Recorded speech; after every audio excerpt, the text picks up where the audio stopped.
मुलं असं अंगाचा साबण केसांना लावून मोकळे होतात, बरोबर. आणि त्याच्यानंतर कालांतराने केस गळणे हा प्रकार दिसतो, कारण साबण हार्ड बाबतीत काय होतं की केस मोठे आहे, मग सकाळी वाढत नाही, मग आम्हाला तसेच द्यावं लागतं, म्हणून आठवडाभर केस न धुणे, स्वच्छता केस धुवायचेच नाही, बरोबर आहे.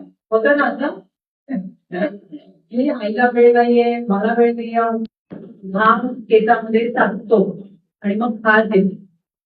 ती खास तेवढी साधारण असते, ते बारीक डॅन्ड्रफ बसतो. आपण असं केलं की आपल्या नखामध्ये आपल्याला दिसतं की पांढरी पांढरी पावडर सारखं भेटतो, बरोबर. तर तो असतो डॅन्ड्रफ.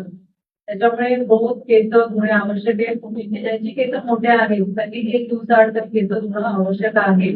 मग तुम्हाला सकाळी जमत नसेल तर संध्याकाळच्या आंघोळीमध्ये गेल्यानंतर केस धुवा. ठीक आहे. आईला घरी जाऊन ही गोष्ट सांगा की मला डॅन्ड्रफ होईल, तर ही सगळ्यात महत्वाची आहे. दुसरं महत्वाची गोष्ट, बऱ्याच लोकांना नखं खाण्याची सवय.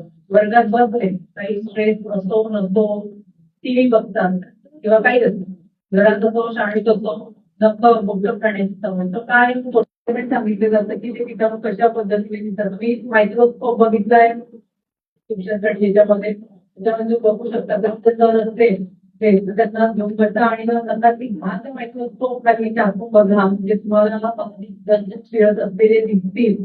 आणि असं ते तोंडासाठी पोटात जात आहे, पोटाचे इन्फेक्शन, मोठे मोठे इन्फेक्शन आहे की ते या तंतुमार्फत होतात.